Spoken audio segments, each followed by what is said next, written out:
Elle travaillait dur pour payer, mais le jour de sa remise de diplôme, il lui présenta sa nouvelle petite amie. Marissa avait toujours cru que l'amour signifiait sacrifice, et elle sacrifia tout pour les études de son mari, Daniel. Pendant des années, elle cumula 2 emplois et économisa chaque centime pour soutenir son rêve d'obtenir un diplôme universitaire. Daniel, confiant et charmant, promit de lui rendre l'appareil un jour. Pourtant, l'amour qu'il professait semblait conditionnel et éphémère. Les journées de Marissa étaient remplies de travail acharné, de factures et d'espoirs silencieux. Malgré son épuisement, son cœur battait de détermination.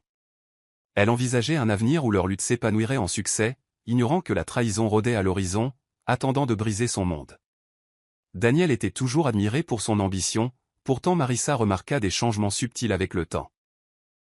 Ses paroles autrefois douces étaient devenues dures, et son sourire cachait des secrets. Au début, Marissa attribuait son comportement au stress des pressions académiques. Cependant, derrière sa façade assurée, Daniel nourrissait des désirs au-delà de l'éducation. Ses appels téléphoniques nocturnes devinrent furtifs, et ses yeux vagabondaient lorsqu'il croisait les siens. Marissa, qui avait toujours placé ses rêves au-dessus des siens, commença à ressentir une légère inquiétude. Elle se demandait silencieusement si ses sacrifices sans fin l'avaient aveuglée au courant changeant de son affection, la laissant vulnérable à une trahison qu'elle pouvait à peine imaginer. Chaque jour, Marissa peinait pendant des services interminables au restaurant et nettoyait tard dans la nuit. Sa vie tournait autour du respect des échéances et de l'économie d'argent pour les frais de scolarité de Daniel. Amis et famille s'émerveillaient de sa résilience, pourtant peu connaissaient le fardeau émotionnel caché derrière ses yeux fatigués. À chaque heure supplémentaire travaillée, elle murmurait des prières silencieuses pour un avenir où Daniel lui rendrait sa dévotion avec une passion égale. Mais au fil des mois, un vide croissant commença à assombrir son espoir autrefois lumineux. Le déséquilibre dans leur relation grandissait, et Marissa commença à remarquer des moments d'indifférence de la part de l'homme qu'elle aimait, même alors qu'elle continuait son parcours désintéressé. Le parcours universitaire de Daniel fut marqué par des éloges, de longues nuits d'études et d'occasionnels sourires de gratitude envers Marissa. À chaque petit succès, il envoyait un bref message texte qui reconnaissait à peine ses sacrifices. Ses professeurs admiraient son intelligence et son ambition, pourtant sa vie personnelle restait enveloppée de mystères. Marissa assistait à chaque célébration, à chaque étape importante, silencieusement fière mais de plus en plus isolée. Elle croyait que chaque réussite était une victoire partagée, même si les yeux de Daniel reflétaient rarement la même joie. Au milieu des acclamations du campus et des honneurs académiques, les graines de la trahison furent semées dans les moments tranquilles que Daniel passait loin d'elle, un secret qui allait bientôt tout bouleverser. À l'approche de la remise des diplômes, la distance entre eux s'agrandit, même si la fierté de Marissa gonflait d'anticipation. L'attention de Daniel semblait uniquement fixée sur sa future carrière, laissant peu de place à la femme qui avait tant sacrifié. Leurs conversations devinrent transactionnelles, remplies de logistique plutôt que de rêves partagés. Marissa s'accrochait à l'espoir, pensant peut-être que le stress des examens finaux avait temporairement émoussé l'attention de Daniel. Pourtant, au fond d'elle, elle commençait à craindre que ses ambitions ne le dirigent vers un nouveau monde, un monde auquel elle pourrait ne plus appartenir.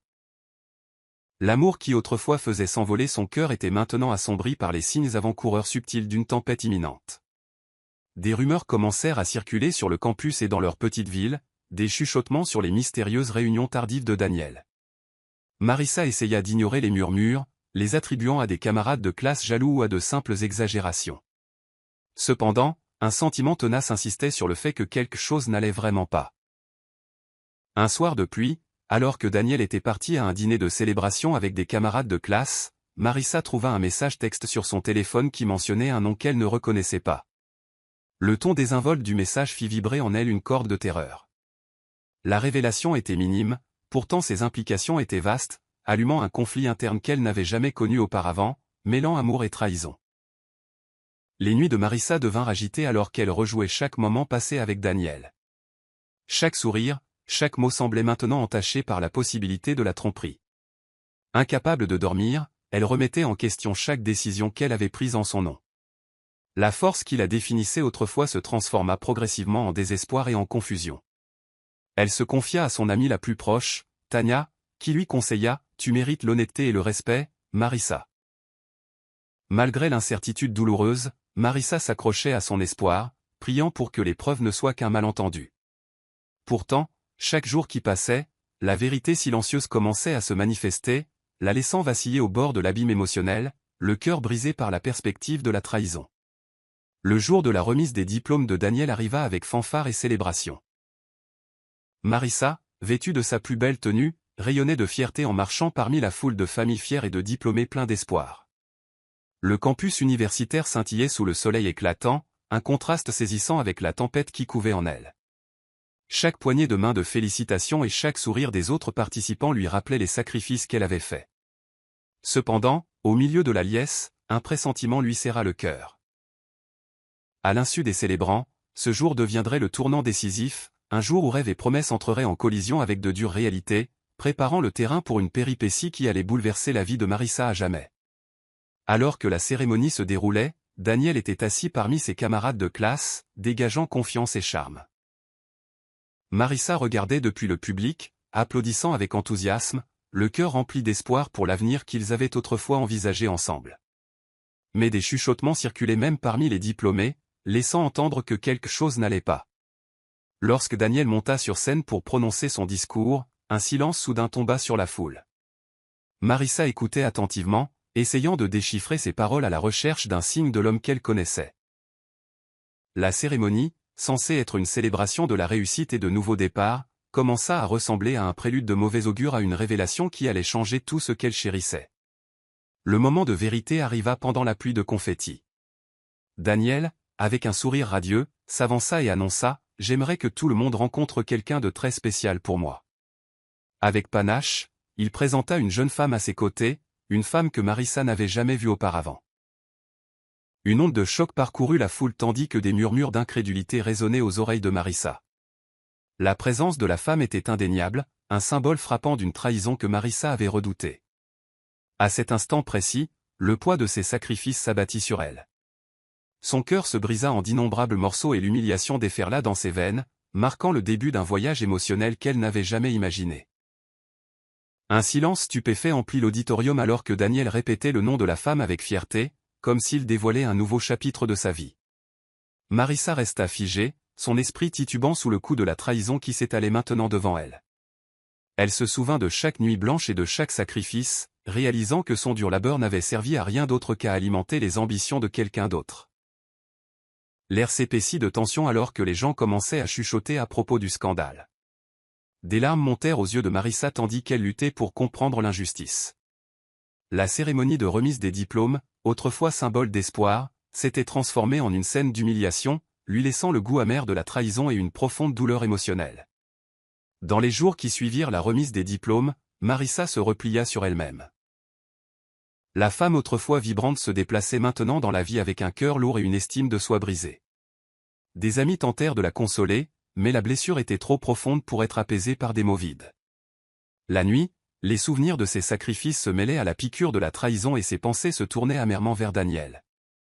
Comment a-t-il pu faire ça, murmurait-elle dans l'obscurité.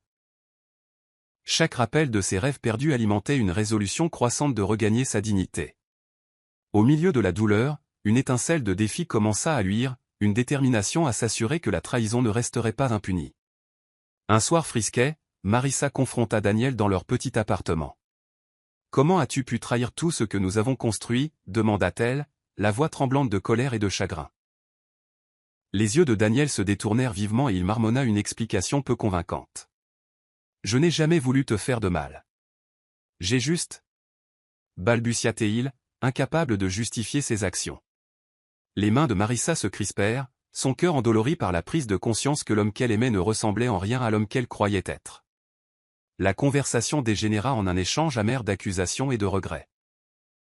Dans ce dialogue douloureux, la profondeur de sa tromperie devint indéniable et Marissa jura qu'elle ne serait plus la victime de ses mensonges. Au fil des semaines, Marissa chercha du réconfort auprès de vieux amis et d'inconnus bienveillants. Un soir, autour d'un café, elle partagea son histoire avec un auditeur empathique.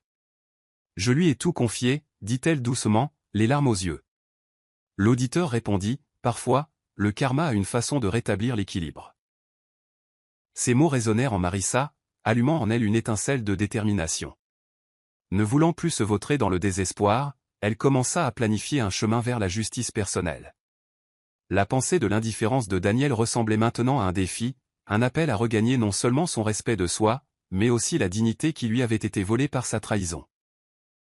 Dans la solitude de sa maison, Marissa examina méticuleusement chaque document et reçut des sacrifices qu'elle avait faits. Elle retraça chaque étape de ses contributions financières et émotionnelles, rassemblant des preuves de son soutien indéfectible. Avec chaque morceau de papier, sa résolution se renforçait. Marissa commença à réaliser que sa valeur n'était pas définie par l'amour d'un homme qui pouvait si facilement la rejeter. « Je mérite mieux », se murmura-t-elle, la détermination résonnant dans sa voix. Ce moment de prise de conscience marqua le début de son voyage pour redécouvrir sa force, transformant son chagrin en un catalyseur pour une justice et une émancipation personnelle longtemps attendues. Alors que la nouvelle du scandale de Daniel se répandait, les chuchotements en ville se transformèrent en murmures de désapprobation. D'anciens amis prirent leur distance avec lui, et ses distinctions académiques commencèrent à perdre de leur éclat. Pendant ce temps, Marissa trouva un soutien inattendu auprès de collègues, de voisins et même d'inconnus qui compatissaient à sa situation désespérée.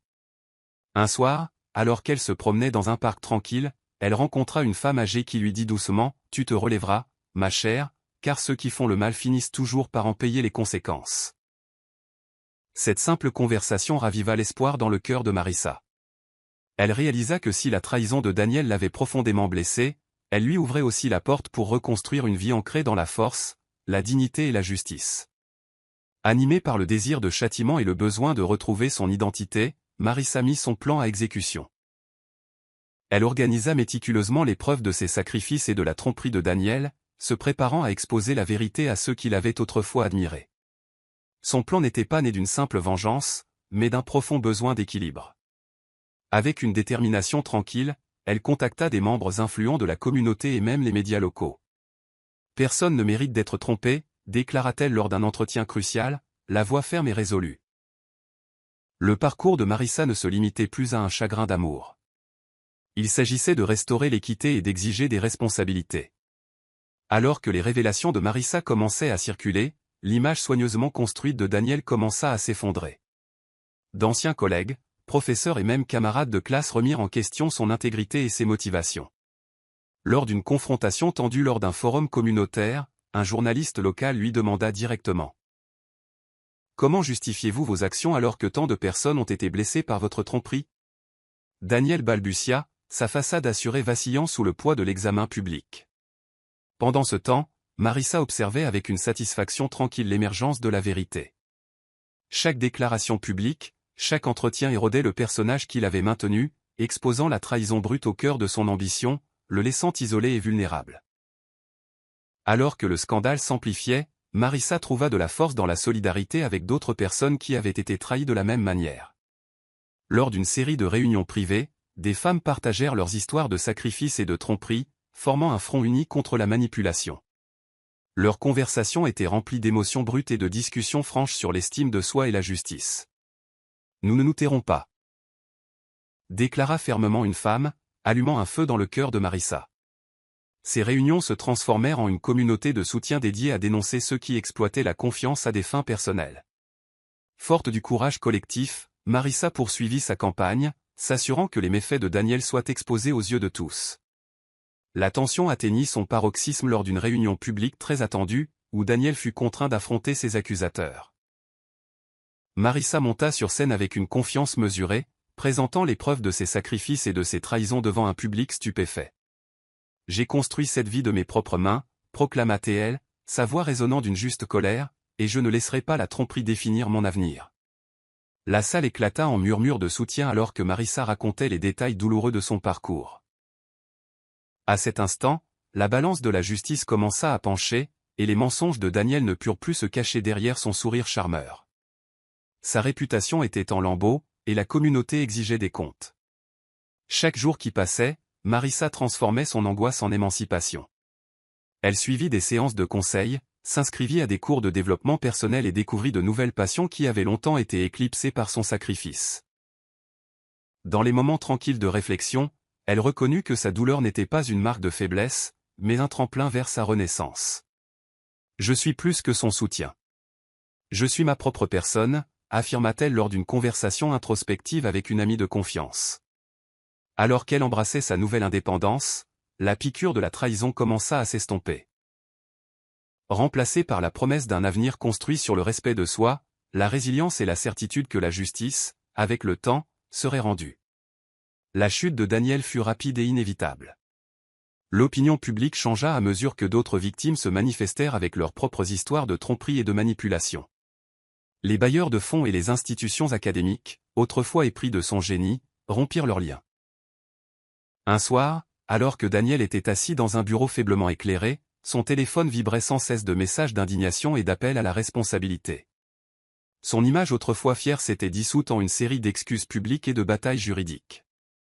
Marissa, observant de loin, ressentit une satisfaction douce amère en sachant que l'univers avait enfin commencé à corriger l'injustice. Chaque opportunité ruinée pour Daniel était une petite victoire pour ceux qui l'avaient trahi. Dans une dernière péripétie dramatique, le monde de Daniel s'effondra entièrement lorsque l'université révoqua son diplôme, invoquant une faute professionnelle éthique et des réalisations falsifiées. Le scandale fit les gros titres nationaux, et sa vie personnelle et professionnelle était en ruine. Marissa, devenue un symbole de courage et d'intégrité, regarda le karma asséner son coup puissant. La communauté qu'il avait autrefois célébrée condamnait maintenant ses actions. Lors d'un entretien télévisé, Marissa déclara calmement « Personne ne peut construire sa vie sur les ruines du sacrifice d'un autre ». Ces paroles trouvèrent un écho auprès des téléspectateurs de tout le pays, suscitant des discussions sur la trahison, la responsabilité et la vraie valeur de l'estime de soi. Justice avait enfin été rendue. Par la suite, Marissa embrassa une vie renaissant des cendres de son passé. Elle continua à prendre la parole pour ceux qui avaient été lésés et aida à créer une fondation locale dédiée au soutien des victimes de tromperie et de trahison. Son parcours du chagrin à l'émancipation inspira d'innombrables personnes à retrouver leur voie. Chaque fois qu'elle partageait son histoire, elle rappelait aux autres que la trahison pouvait être transformée en une force de changement. Les cicatrices de son passé restaient, mais elles ne la définissaient plus. Marissa avait appris que la vraie force réside dans le pardon de soi et la poursuite acharnée de la justice, quelle que soit la douleur endurée. Alors que le récit de trahison et de triomphe éventuel de Marissa se répandait sur les réseaux sociaux et dans les nouvelles locales, elle devint un phare d'espoir et de résilience. La communauté se rallia derrière elle, et son histoire suscita de puissantes discussions sur la confiance, le sacrifice et la responsabilité. Dans son message final, Marissa exhorta tout le monde à tirer les leçons de son expérience. Ne laissez jamais la trahison de quelqu'un diminuer votre valeur. Tenez bon, battez-vous pour la justice, et souvenez-vous que le karma trouve toujours un moyen. Si vous avez trouvé cette histoire émouvante, veuillez aimer la vidéo, vous abonner à ma chaîne et la partager avec vos amis. Votre soutien signifie énormément. Je t'avais dit d'être plus, même s'il se plaignait, la tendresse dans sa voix était indéniable. Rose resta figée, les ongles s'enfonçant dans ses paumes. La douleur dans son cœur était plus vive que celle de ses mains. Elle avait donné tant de sa jeunesse à Tran, pour que son amour soit finalement bafoué. Un coup de klaxon retentit, attirant l'attention de Tran. Il leva les yeux et remarqua Rose qui se tenait à proximité.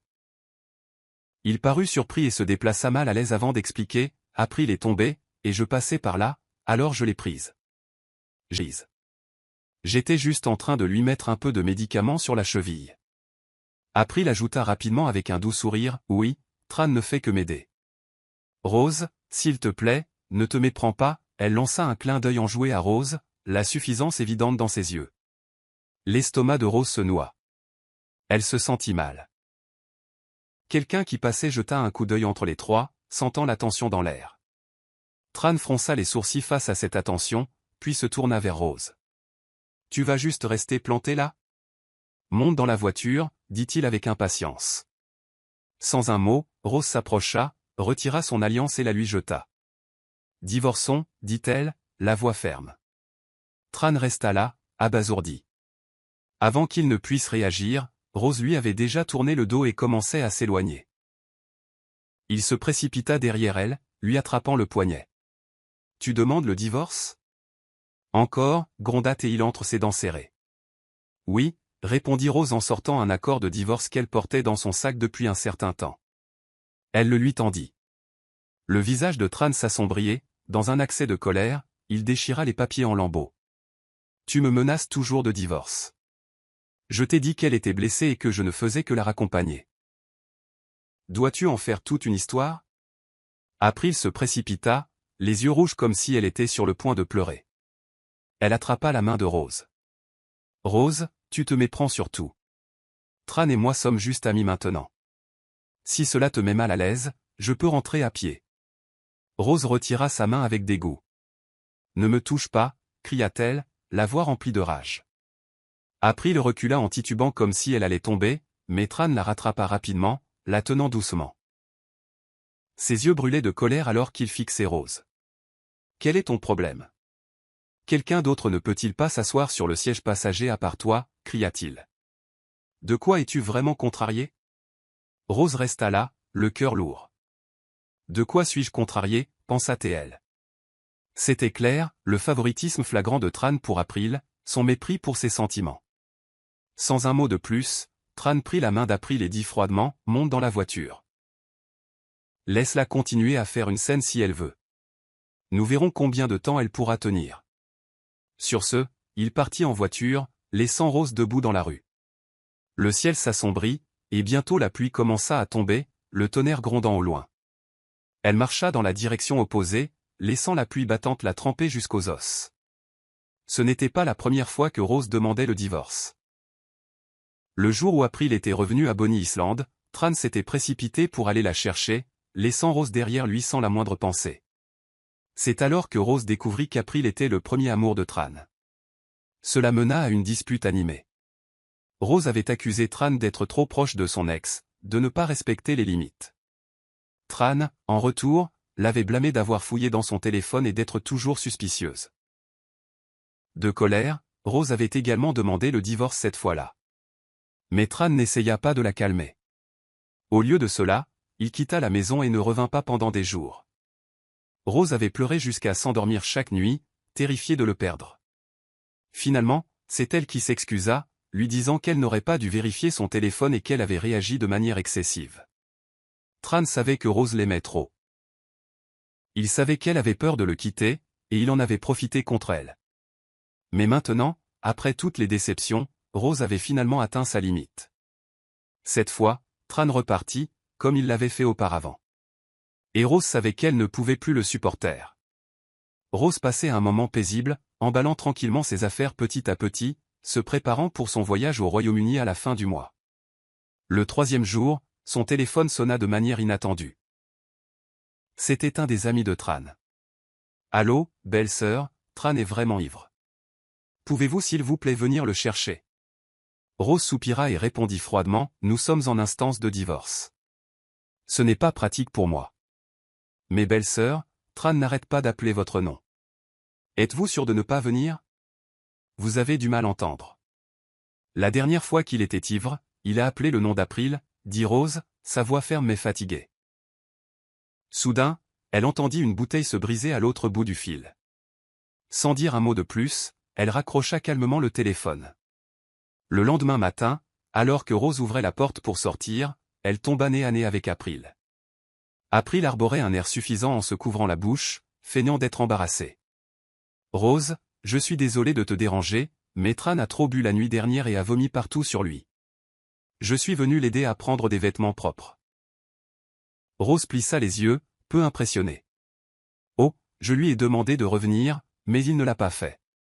Qu'est-ce que je suis censé y faire? » Ne fais pas comme si c'était de ma faute, rétorqua Rose. April tira sur le col de sa chemise, révélant une trace de baiser sur son cou. L'estomac de Rose se noua de dégoût. Elle essaya de garder une voix stable, mais ne put se retenir. « Quoi? Tu es fière d'être une maîtresse maintenant? Jamais entendu parler de quelque chose appelé principes moraux? » L'expression d'April s'assombrit. Elle s'approcha, bousculant Rose alors qu'elle avançait dans la maison. « Maîtresse? » ricana-t-elle. « J'étais avec Tran bien avant que tu n'arrives. Cette maison aurait dû être la mienne. Celle qui n'est pas aimée est la vraie maîtresse. Alors n'ose pas m'appeler comme ça. » Rose recula en titubant, sa tête heurtant la porte. La douleur la saisit et sa vision se brouilla.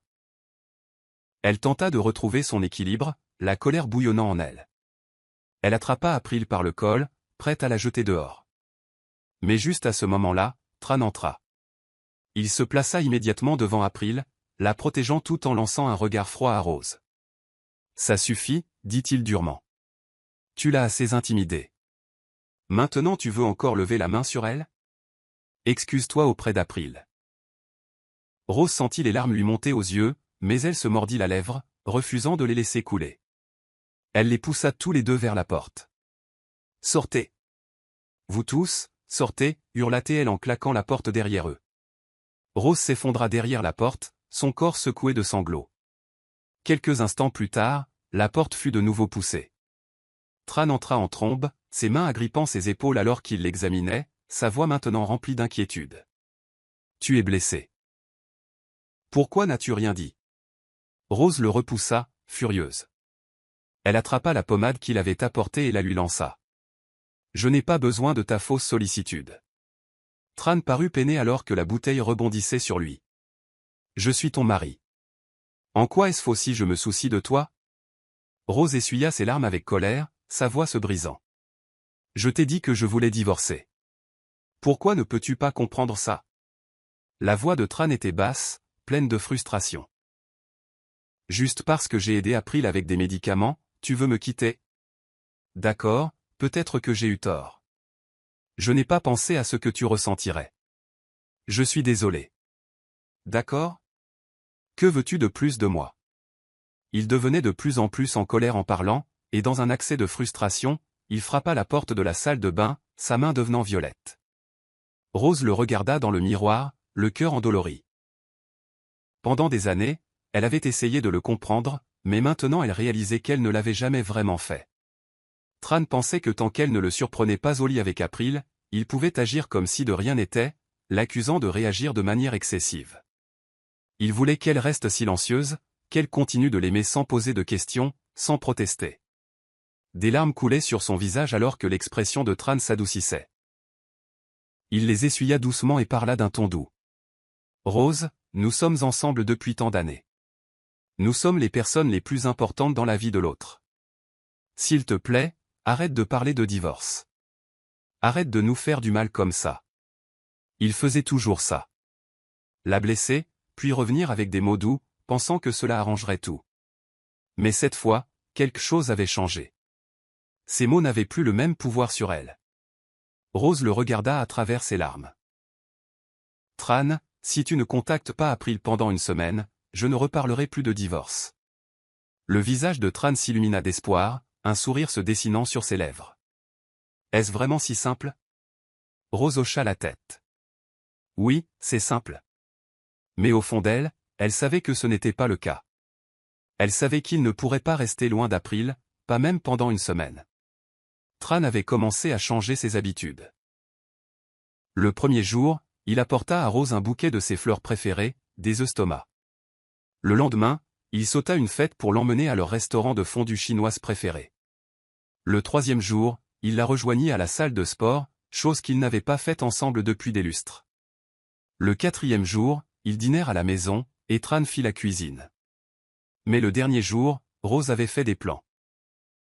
Elle appela April pour la rencontrer, et après avoir attendu 1 heure, April se montra enfin. Le visage parfaitement maquillé, April s'assit et ricana. Pourquoi n'es-tu pas resté à la maison pour t'occuper de Tran? Tu as le temps de me rencontrer à la place. Elle se pencha, souriant narquoisement. Alors, qu'est-ce que c'est? Es-tu ici pour me dire de rester loin de lui? Rose s'assit calmement, laissant les mots d'April lui glisser dessus. April gloussa, pleine de fierté. Ça ne marchera pas, tu sais? Je ne vais pas arrêter d'être son ami juste parce que tu le dis. C'est drôle que tu penses pouvoir le contrôler. Sans prévenir, Rose gifla April au visage. Tout le monde se tut, le son de la gifle résonnant. April, abasourdi, se tint la joue et cracha, « Pourquoi m'as-tu frappé ?» Rose s'essuya les mains, restant calme. « Tu es parti en voyage avec mon mari, et tu l'as embrassé. Tu penses que je ne devrais pas te frapper pour ça? » Le visage d'April pâlit avant qu'elle ne force un ricanement. « Tu viens de le remarquer? Je l'ai posté sur Weibo pour que tu le vois. Tu sais, l'amour ne vient pas avec un cadenas et une clé. » Rose prit une gorgée de son café, les yeux fixés sur April. « Eh bien, si c'est ce que tu crois, vas-y. Tran et moi divorçons. » Pendant un instant, un sourire victorieux se dessina sur les lèvres d'April. Mais Rose continua. Le problème, c'est que Tran n'était pas d'accord. Je lui ai dit que s'il ne te contactait pas pendant une semaine, je ne reparlerai plus de divorce.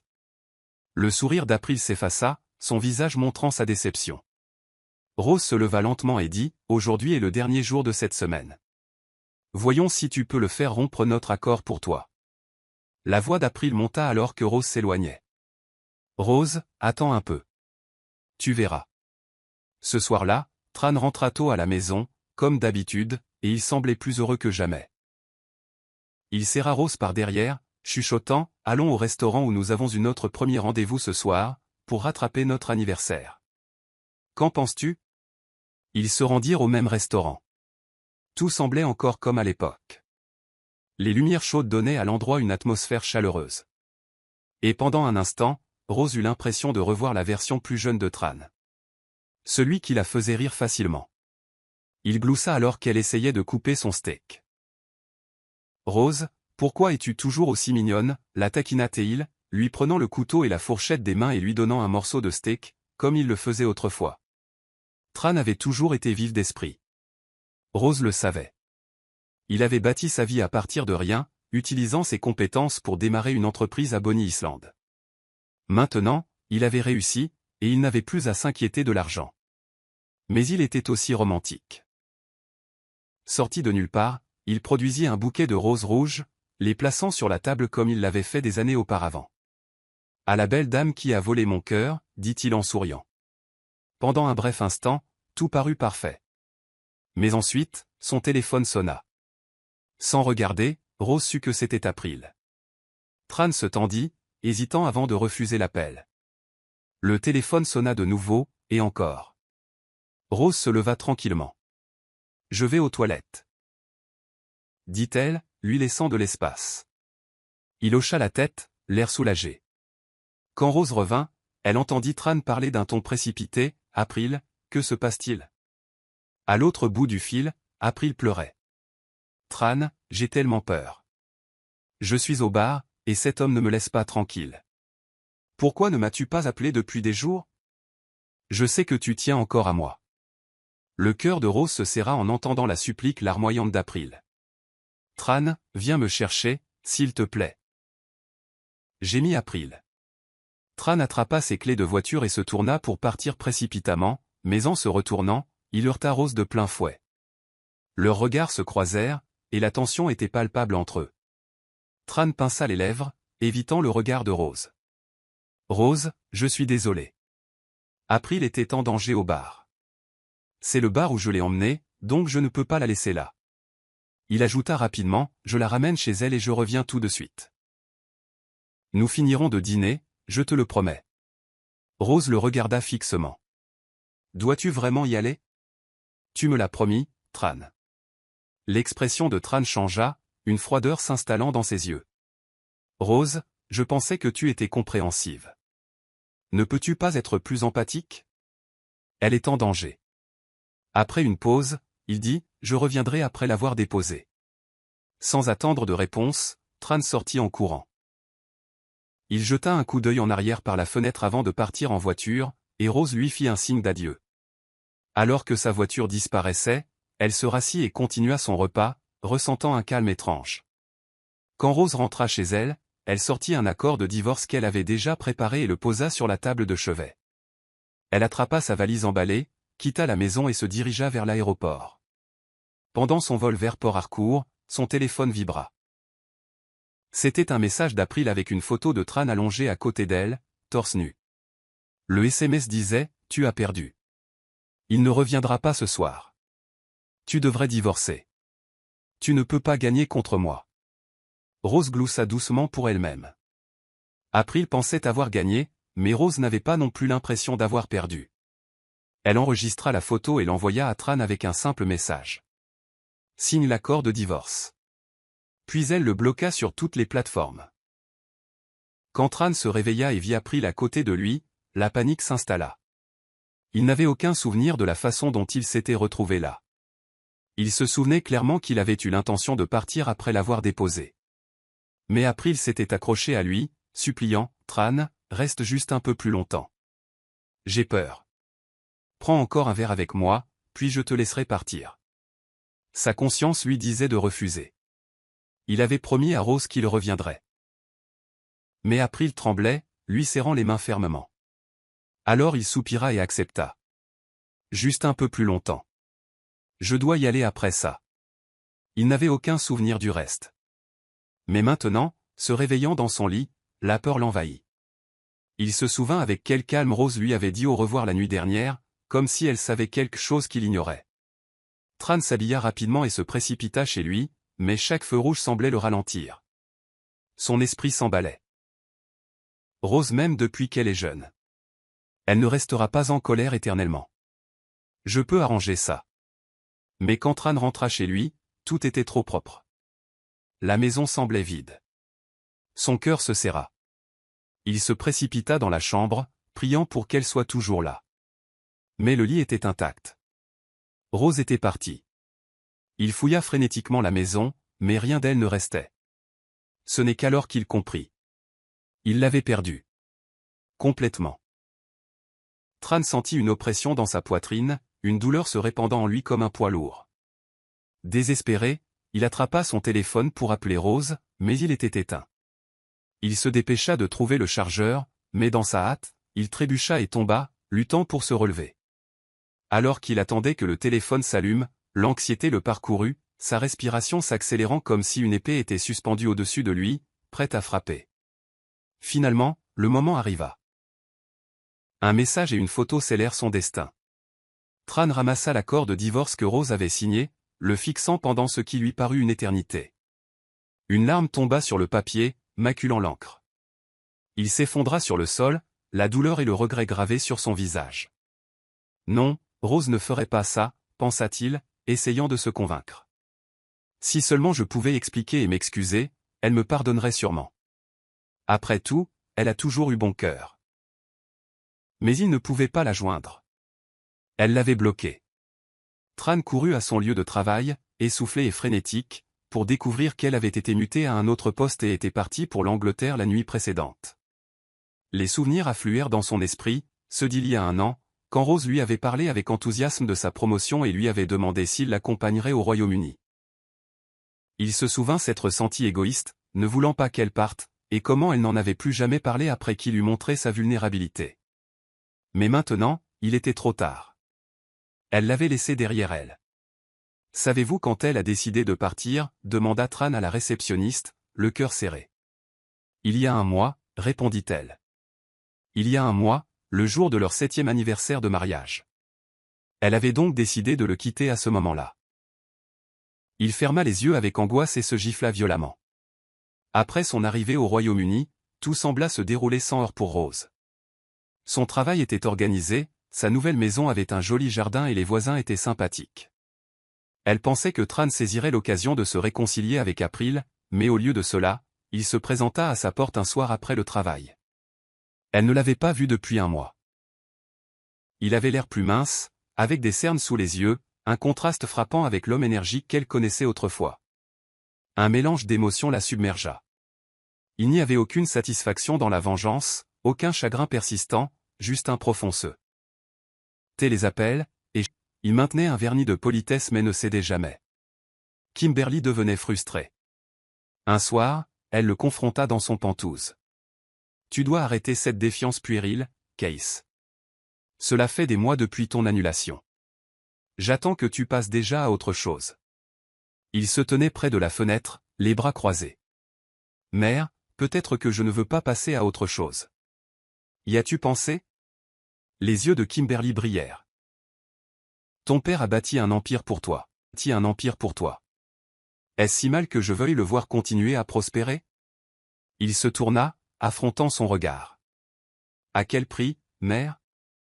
J'ai déjà renoncé à la femme que j'aime. Je suis malheureux. Est-ce que cela t'importe? Un lourd silence suivit. L'expression de Kimberly s'adoucit à peine, mais elle refusa de montrer de la faiblesse. Tu apprendras à aimer quelqu'un d'autre avec le temps, dit-elle froidement. Arrête de te morfondre. Et sur ce, elle partit en claquant la porte derrière elle. Case resta seul, la fureur et la tristesse se battant en lui. Pendant un instant, il faillit appeler Michel, juste pour entendre sa voix. Mais comment pouvait-il lui faire face maintenant, après tout? À son nouveau travail, Michel trouva un contentement modeste. Le centre communautaire était un lieu de rassemblement pour les familles, les enfants et les personnes âgées qui venaient pour des cours, des divertissements ou simplement pour discuter. D'une certaine manière, cela comblait un vide dans son cœur. Elle se fit de nouveaux amis parmi le personnel, qui était ravi de sa grossesse. Il lui offrait soutien, conseils et parfois même des repas faits maison. Ces petits actes de gentillesse renouvelèrent la foi de Michel en l'humanité. Un jour, elle aidait à organiser un atelier parental gratuit. Mère, père et même grands-parents venaient, curieux d'apprendre à élever des enfants dans un environnement aimant. Michel regardait tranquillement, la main posée sur son ventre, absorbant chaque conseil qu'elle pouvait. Pendant la séance de questions-réponses, une mère se leva et dit quelque chose qui frappa profondément Michel. Peu importe à quel point c'est difficile, n'oubliez jamais que le sourire de votre enfant rendra chaque sacrifice valable. Michel sentit les larmes lui monter aux yeux. Elle chuchota à son enfant à naître, « Promis, je ferai de mon mieux pour toi. » Un après-midi, alors que Michel terminait son service, une élégante voiture noire s'arrêta devant le centre communautaire. Le pouls de Michel s'accéléra en reconnaissant la plaque d'immatriculation. WRTN1, le standard de la famille Wharton. Son cœur battait la chamade. Serait-ce Case? Mais c'est Kimberly Wharton qui sortit, visiblement déplacée dans son tailleur de créateur et ses bijoux coûteux. Les clients qui passaient jetaient des regards curieux à cette silhouette imposante. L'estomac de Michel se noua. Comment Kimberly l'avait-elle trouvée ici? Avait-elle l'intention de la confronter à nouveau? Kimberly entra d'un pas décidé dans le centre communautaire, balayant les lieux du regard avec un dégoût à peine dissimulé. Repérant Michel derrière le bureau d'accueil, elle s'avança, ses talons claquant sinistrement sur le sol.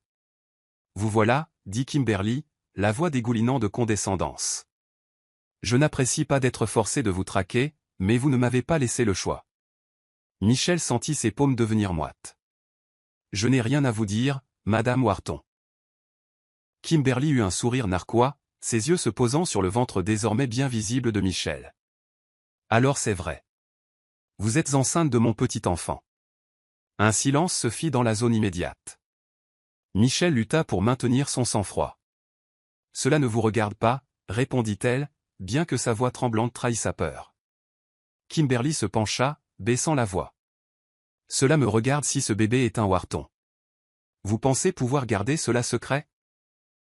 Vous pensez que je laisserai mon petit enfant vivre dans un appartement délabré, loin des privilèges de notre famille? » Le cœur de Michel battait à tout rompre. Elle jeta un coup d'œil autour d'elle, remarquant les visages inquiets de ses collègues. Elle chuchota avec urgence, « Arrêtez ça. Ce n'est pas l'endroit, et vous n'avez aucun droit. Case m'a abandonné, souvenez-vous ?» Les yeux de Kimberly se rétrécirent. « Case n'a jamais su que vous étiez enceinte, et je suis sûr qu'il ne le sait toujours pas. C'est de la tromperie, Michel. Si vous pensez pouvoir retenir notre héritier en otage, vous vous trompez lourdement. » Des larmes de fureur piquèrent les yeux de Michel. « Ce n'est pas votre héritier. C'est mon bébé, et je l'élèverai seul s'il le faut. » Kimberly ricana. « C'est plus grand que vous. L'enfant est un Wharton et mérite le meilleur. Ne vous inquiétez pas, je vais m'en occuper. Vous pourrez simplement vous écarter une fois que vous aurez accouché. » L'insinuation rendit Michel malade. Elle imagina Kimberly lui arrachant le bébé des bras. Une rage maternelle s'enflamma en elle, plus forte que toute peur. « N'osez pas, » siffla Michel en s'avançant. « Si vous essayez quoi que ce soit, je me battrai avec tout ce que j'ai. » Kimberly la fixa, momentanément décontenancée par le courage nouveau de Michel. Puis, d'un ton bas et menaçant, elle répondit. « Alors préparez-vous à la guerre, Michel. Vous n'avez aucune idée de ce dont je suis capable. » D'un dernier regard furieux, Kimberly se retourna et sortit, laissant Michel tremblante. Ses collègues se précipitèrent, lui offrant leur soutien. Mais Michel savait que sa vie allait devenir encore plus compliquée. Kimberly l'avait trouvé et avait découvert son secret. Cette nuit-là, Michel était allongé dans son lit, consumé par des pensées tourbillonnantes. Elle se sentait plus déterminée que jamais à protéger son enfant. Pourtant, au fond d'elle, une petite partie souhaitait que Case puisse savoir. Se tiendrait-il à ses côtés s'il le découvrait? Ou resterait-il une marionnette sous la coupe de fer de Kimberly? Entre larmes et confusion, Michel posa une main sur son ventre, sentant un léger flottement. Son bébé bougeait. Ce petit signe de vie raviva son esprit. Elle était peut-être seule, mais elle n'était pas faible. Elle chuchota une promesse dans l'obscurité, « Je te garderai en sécurité, quoi qu'il arrive. » Kimberly ne perdit pas de temps à révéler ses découvertes à Case. Elle le convoqua au manoir Wharton sous prétexte d'une importante discussion d'affaires. Une fois arrivée, son expression était sombre mais triomphante. « J'ai des nouvelles, » dit-elle en le faisant entrer dans le bureau. « Asseyez-vous. » Case se laissa tomber dans un fauteuil en cuir, le cœur battant déjà d'anticipation. « Qu'y a-t-il encore, mère ?» Elle leva le menton, les yeux fixés sur lui. « Michel est enceinte. » Un éclair de choc traversa le corps de Case. Il agrippa les accoudoirs du fauteuil, le souffle coupé. Enceinte? Il pouvait à peine le croire. Tout ce temps, le chagrin, la séparation. Croyant qu'elle ne pouvait pas concevoir. Les lèvres de Kimberly se resserrèrent. Oui. Il semble que les médecins se soient trompés.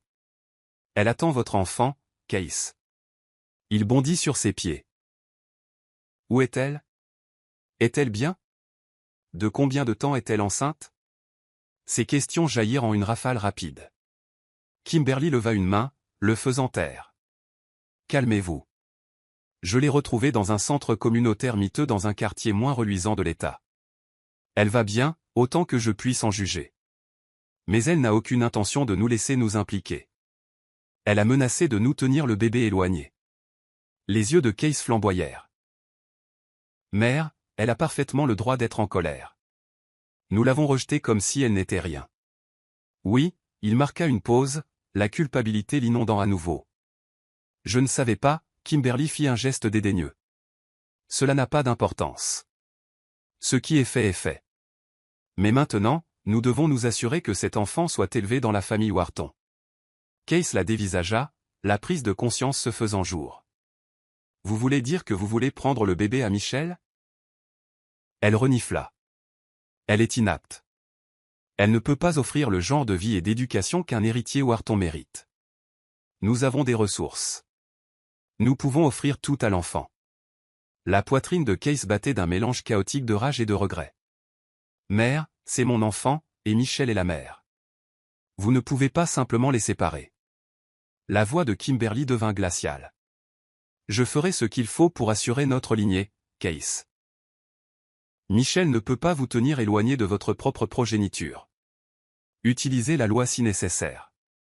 Ou si vous préférez, allez lui parler vous-même. Mais ne soyez pas naïf. Elle pourrait refuser de vous laisser voir le bébé. Sans un mot de plus, Case quitta le manoir en trombe. Le choc avait réveillé quelque chose en lui, un sens du but renouvelé. Il conduisit pendant des heures, le cœur battant, rejouant chaque souvenir de Michel dans son esprit. Comment avait-il pu être si faible, si facilement manipulé par sa mère? Il avait perdu Michel, mais maintenant le destin leur avait donné un enfant. À une station-service, il s'arrêta pour vérifier son téléphone. Il trouva l'adresse du centre communautaire où Michel était censé travailler et régla son GPS. Une étincelle d'espoir se mêla à la crainte. Lui parlerait-elle seulement? Michel passait sa journée au centre communautaire, faisant de son mieux pour rester calme malgré la menace imminente de Kimberly. Elle se confia à sa nouvelle amie, Gloria, une autre réceptionniste. Gloria lui offrit une oreille attentive et une épaule réconfortante. « Si Case tient vraiment à toi, il reviendra », suggéra doucement Gloria. « Mais s'il est autant sous la coupe de sa mère que tu le dis, peut-être qu'il ne se libérera jamais. » Michel hocha la tête, les yeux lointains. « Je ne sais plus quoi croire. Tout ce que je sais, c'est que je ne laisserai pas sa mère prendre mon enfant. » Tard dans l'après-midi, Michel rangeait l'entrée lorsque la porte s'ouvrit. Elle leva la tête et se figea. Case entra, l'air incertain, les yeux la cherchant. Leurs regards se croisèrent. Pendant un instant, aucun ne parla. Les émotions inondèrent la poitrine de Michel. Colère, douleur, désir. Case déglutit difficilement, s'avançant prudemment. « Michel » souffla-t-il, la voix tremblante. « Tu es enceinte? Elle serra la mâchoire, croisant instinctivement les bras sur son ventre. Que fais-tu ici? Il expira d'une voix tremblante. Je viens de l'apprendre. Ma mère me l'a dit. La gorge de Michel se noua. Elle avait redouté ce moment, revoir Case, face à face, après toute la trahison. Elle redressa les épaules. Que veux-tu, Case? Il s'approcha, le visage marqué par la culpabilité et la tristesse. Je veux faire partie de ta vie. Et de la vie du bébé. S'il te plaît, je sais que j'ai tout gâché. Je suis tellement désolé. Une lueur de vulnérabilité tira sur le cœur de Michel. Mais elle la réprima, se souvenant du jour où il avait choisi de la quitter. Maintenant tu es désolé? Après que j'ai pleuré jusqu'à m'endormir nuit après nuit. Après que tu as signé les papiers d'annulation sans te battre? Ses yeux brillaient de larmes. J'avais peur. J'ai cédé à la pression de ma mère. Je l'ai regretté chaque jour depuis que tu es parti. Si j'avais su. Elle leva une main. Ne dis pas ça. Ne cherche pas d'excuses. Tu m'as abandonné quand j'avais besoin de toi. La voix de Case se brisa. Je sais. Je sais. Mais les choses sont différentes maintenant. Laisse-moi arranger ça. Laisse-moi te soutenir. Laisse-moi être là pour notre enfant. Michel sentit les larmes menacées, mais elle les repoussa. Je ne peux pas te faire confiance, Case. Tu m'as brisé. Comment savoir que tu ne recommenceras pas? Ses mains tremblaient le long de son corps. Il voulait la tenir. La rassurer. Mais il vit la barricade de douleur dans ses yeux. Je ne peux pas changer le passé, murmura-t-il. Tout ce que je peux faire, c'est essayer de réparer les choses. Si tu me le permets. Elle lutta contre ses émotions. Déchirée entre l'amour qu'elle ressentait encore au fond d'elle et la douleur qui l'éclipsait. Avant qu'elle ne puisse formuler une réponse, Gloria intervint, sentant la détresse de Michel. Michel, dit-elle doucement, tu n'as rien à décider maintenant. Peut-être que vous avez tous les deux besoin de temps. Michel hocha la tête, reculant de Case, le cœur battant.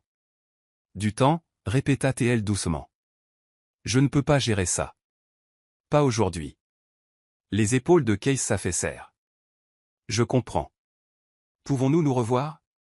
S'il te plaît, juste pour parler. Après une longue pause, elle hocha la tête une fois, presque imperceptiblement. Bien. Demain. Il y a un café en bas de la rue. Le matin, avant que je commence mon service. Un soulagement envahit son visage et il murmura, merci. Il partit tranquillement, ne voulant pas abuser de sa chance. Après le départ de Case, Michel s'effondra sur une chaise, tremblante. Gloria s'accroupit à côté d'elle, lui frottant doucement le dos. Ça va? Elle secoua la tête, les larmes coulant librement. Je ne sais pas. Le revoir a tout ravivé. La douleur, la trahison, mais aussi l'amour. Je déteste que je tienne encore à lui. Gloria sourit doucement. Tu as le droit de ressentir les deux.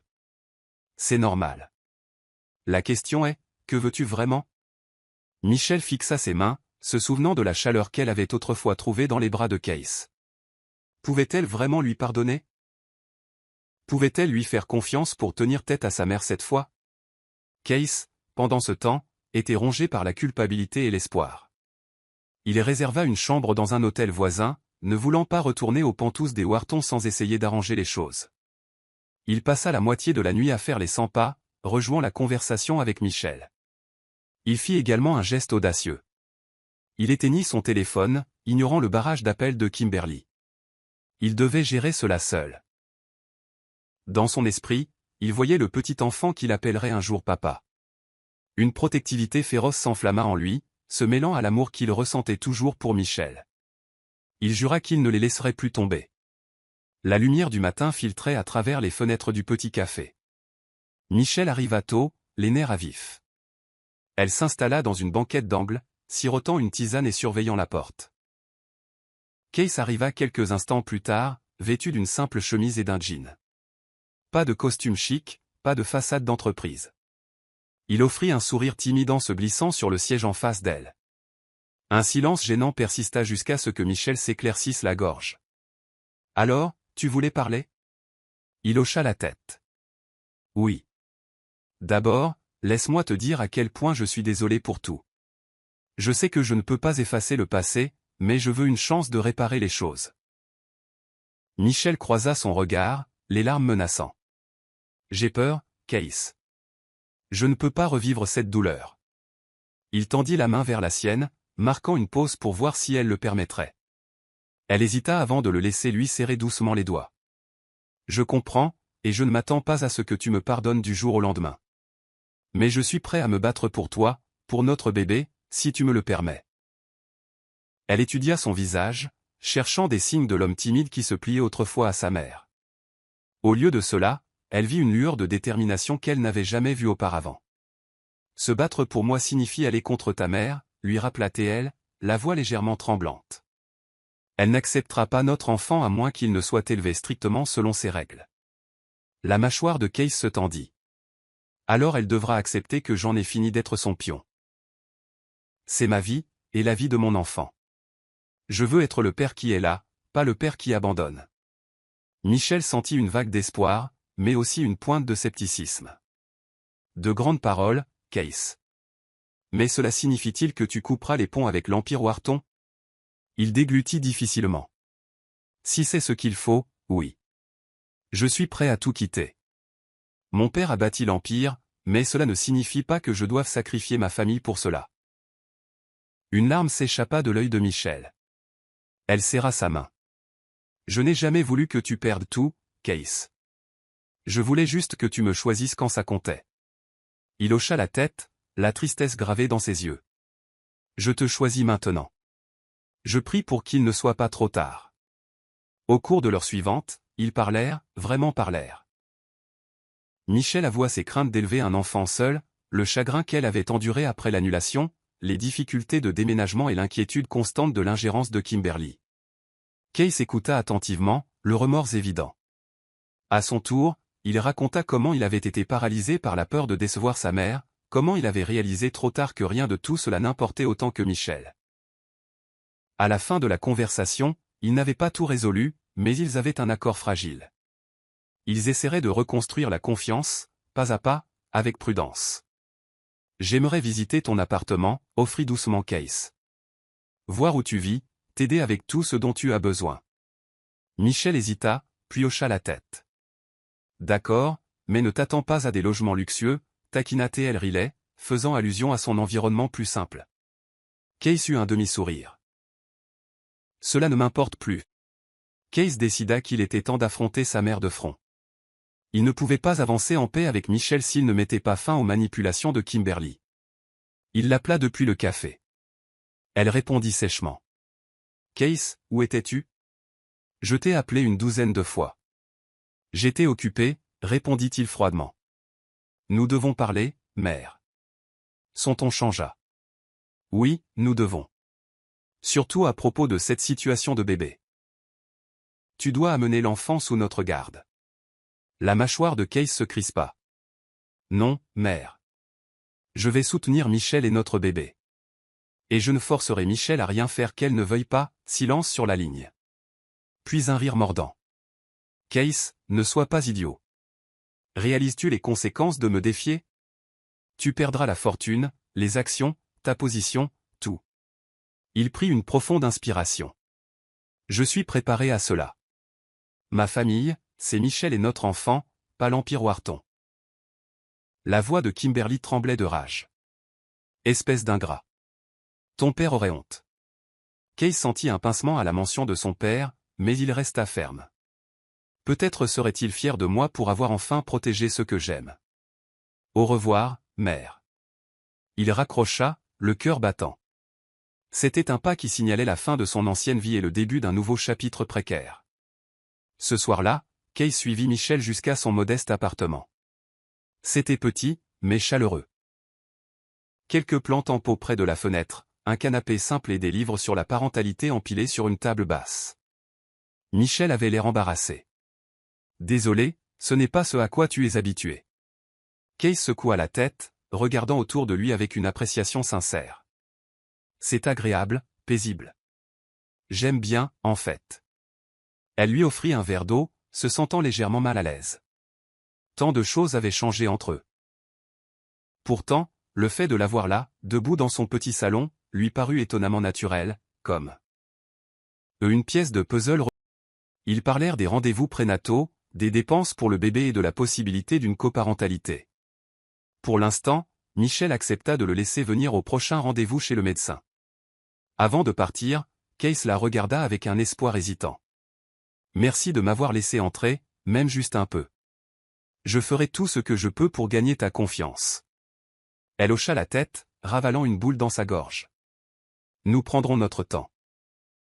Ne t'attends pas à ce que tout soit réglé du jour au lendemain. » Il sourit doucement. « Je comprends. » Fidèle à son avertissement, Kimberly ne perdit pas de temps à déchaîner sa fureur. Elle gela les actifs de Case qui étaient sous son contrôle, le retira de certains postes au conseil d'administration et répandit des rumeurs selon lesquelles Case était instable dans ses affaires. Le coût financier fut important. Case se retrouva exclu de son Penthouse, les gardes de sécurité expliquant poliment que la propriété appartenait au domaine des Wharton. Il rassembla les quelques effets personnels qu'il put récupérer et s'enregistra dans un hôtel bon marché. Pour la première fois de sa vie, il était au bord de la pauvreté, ou ce qui ressemblait à la pauvreté comparée à sa richesse antérieure. Mais étrangement, il ressentit un curieux sentiment de libération. Il n'était plus enchaîné aux exigences de l'Empire. Il pouvait respirer. Quand Michel apprit la chute soudaine de Case, son cœur se serra de sympathie. Malgré tout, elle ne pouvait s'empêcher de s'inquiéter. Elle lui offrit son canapé pour la nuit s'il n'avait nulle part où aller. Il accepta humblement, trop épuisé et meurtri par les événements de la journée pour refuser. Ainsi, cette nuit-là, Case dormit sur un canapé usé dans un minuscule appartement, écoutant les faibles bruits de la ville à l'extérieur, un monde qu'il n'avait connu que depuis les derniers étages des gratte-ciel. Dans la faible lueur d'un lampadaire, Case regarda la porte fermée de la chambre de Michel. Il murmura un vœu silencieux, « Je ne te laisserai plus tomber. » Au cours des semaines suivantes, Michel et Case trouvèrent un rythme inattendu. Il l'accompagnait au rendez-vous chez le médecin, lui tenant nerveusement la main tout en écoutant le rythme cardiaque du bébé. Ils firent ensemble les boutiques pour les vêtements de bébé dans des magasins discount, Case s'émerveillant de la petitesse de tout. Les émotions étaient vives. Parfois, Michel s'emportait contre lui pour des broutilles, tous ses ressentiments persistants remontant à la surface. Il encaissait, s'excusant calmement, s'efforçant d'être patient et compréhensif. Ils étaient comme deux personnes dansant entre vieilles blessures et nouveaux espoirs, incertains mais essayants.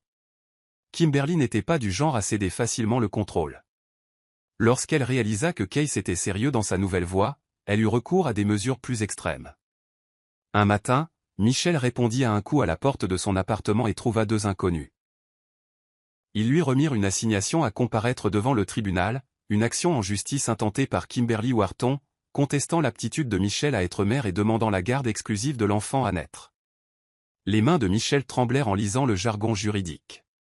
On l'accusait de mettre l'enfant en danger, d'être financièrement instable et de manquer de la capacité mentale et émotionnelle pour des soins appropriés. Quand Case vit les papiers, il explosa de rage. « Elle est allée trop loin », cria-t-il en faisant les 100 pas, « elle ne peut pas faire ça. » Michel s'affaissa sur le canapé, les larmes aux yeux. « J'ai tellement peur, Case. Je ne peux pas perdre ce bébé. » Il s'agenouilla à côté d'elle, essuyant doucement ses larmes. « Nous ne laisserons pas cela arriver. Promis. Je trouverai un avocat qui nous défendra. Même si je dois vendre tout ce que je possède pour le payer. » Ils se dépêchèrent de monter une défense juridique. Gloria les mit en contact avec un avocat au grand cœur qui accepta de prendre leur cas à un tarif réduit, reconnaissant l'injustice de la situation. Des dates d'audience furent fixées, des documents échangés. Le stress pesait lourdement sur Michel, exacerbant ses douleurs de grossesse. Case resta à ses côtés, la réconfortant à travers les cauchemars de perdre le bébé. L'équipe juridique de Kimberly était impitoyable, dépeignant Michel comme une femme manipulatrice essayant de piéger un milliardaire innocent. Ils fouillèrent dans ses finances personnelles, son déménagement dans la nouvelle ville, et même sa brève visite à l'hôpital, prétendant que cela montrait qu'elle était physiquement inapte. En réponse, l'avocat de Michel présenta des preuves de son emploi stable, de sa situation de vie saine et de son dévouement indéfectible aux soins prénataux. Case témoigna qu'il voulait élever l'enfant avec Michel, qu'elle n'était en aucun cas inapte. Le dernier jour de l'audience pour la garde, une figure inattendue entra dans la salle d'audience. Un des membres plus âgés du conseil d'administration des Wharton, un vieil ami du père de Case, s'avança pour parler en faveur de Michel.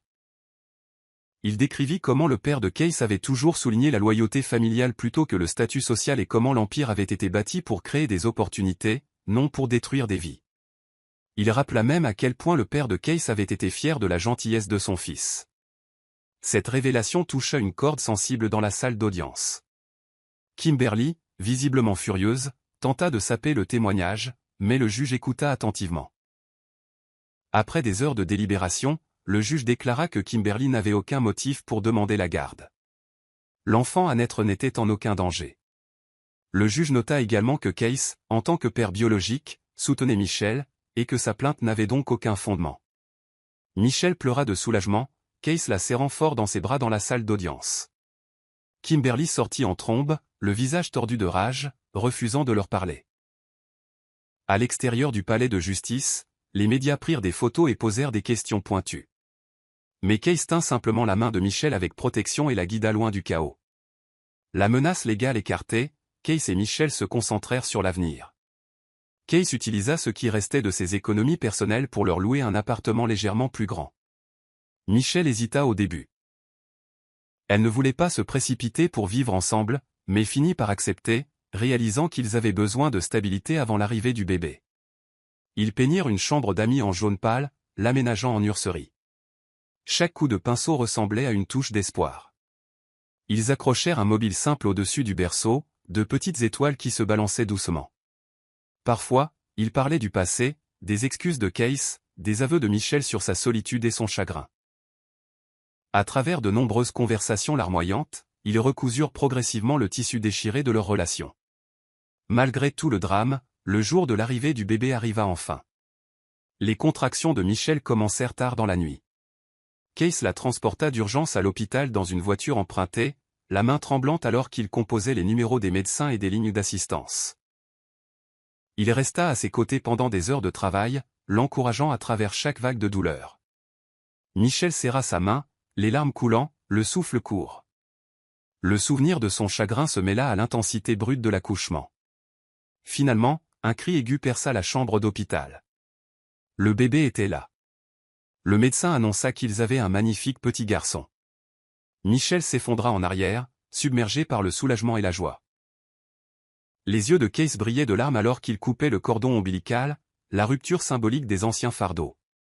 Lorsque l'infirmière plaça le petit nourrisson dans les bras de Michel, elle vit Case se pencher, les larmes coulant sur ses joues. À cet instant, tout le reste richesse, lutte de pouvoir, trahison passée semblait insignifiant comparé à cette nouvelle vie.